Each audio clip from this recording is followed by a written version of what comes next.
Hərəkət fe'lləri. Gəlin bu gündən sizinlə bir həftə boyu hərəkət fe'llərini müzakirə edək. Və başlayaq hansı fe'ldən? İtti fe'lindən. Keçmiş, indiki, gələcək zamanda mən aşağıda qeyd edəcəm. Özünüz qeyd edənsiniz, özünüz də öyrənərsiniz. Çünki çox vacibdir. Yəni bu fundamentdir, bünövrədir. Yəni bunu yaxşı şəkildə mənimsəsəniz, öyrənsəniz, digər ön şəkilçiləri sizin üçün bir problem daşımayacaq. Çat asan da olacaq. Yəni o qədər də gözünüzü qorxutmayın. Səhifəmi izləyin, video like edin ki, daima bu mövzular qarşınıza çıxsın. Deməli, itti fe'li. Gəlin bununla bağlı dediyim kimi 3 zamanda aşağıda şərh bölməsində yazmışam. Gəlin sadəcə sizinlə cümlələr quraq. Məsəl üçün, deyirsiniz ki, sən hara gedirdin? Aşağıda qeyd eləmişəm. 3 zamanda da keçmiş zamanda necə olacaq? Və buna görə də sən hara gedirdin cümləni tərcümə etmədən öncə birinci özünüzdən soruşun. Sualı kimə verirsiniz? Əgər sualı verirsiniz oğlana, kişiyə, onda deyəcəksiniz kuda ты шел. Əgər qıza, qadına, kuda ты шла. Bu keçmiş zamanda. Və yaxud sən bizi görəndə biz işə gedirdik. Когда ты нас увидел və yaxud увидела, мы шли на работу. Когда ты нас увидел və yaxud увидела, мы шли на работу. Mən işimin dalıyca gedirəm. Hal-hazırda.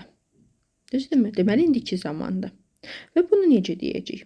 Я иду по делам. Я иду по делам.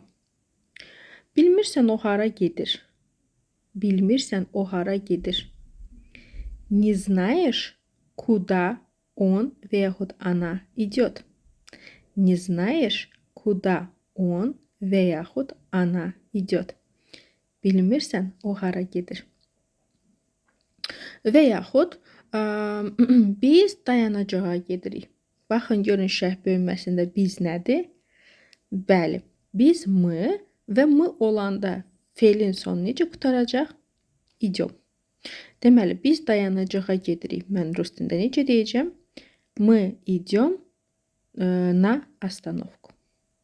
Sonra 10 dəqiqədən sonra mən mağazaya gedəcəm. 10 dəqiqədən sonra mən mağazaya gedəcəm. Avtomatik özümə sual verirəm. Gedəcəm deyirəmsə, deməli hansı zamandadır? Gələcək zamandadır. Aysa. Deməli gələcək zamana aid olan şəkilçiyə baxın. Через 10 минут я пойду в магазин. Через 10 минут я пойду в магазин.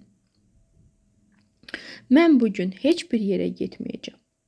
Я сегодня никуда не пойду. Ya var, ona görə uyğun da şəkilçisini qeyd edirsiniz. Əzizlərim, müəllimsiz kursa getmədən sən də sərbəst rus dilində B2 səviyyədə danışmaq istəyirsənmi? Bir neçə aya, yəni səbir lazımdır və mütəmadi olmaq lazımdır. Bunun üçün şərh bölməsinə kitab sözü yazın, geri dönüş olacaq. Və yaxud qeyd elədiyim WhatsApp nömrəsinə kitab sözü yazın, ətraflı məlumat sizə atar. Gələcəyiniz üçün artıq nəsə etməyə çalışın, yeni ildən qoy həyatınız dəyişsin. Hər kəs bacarırsa, sən də bacararsan.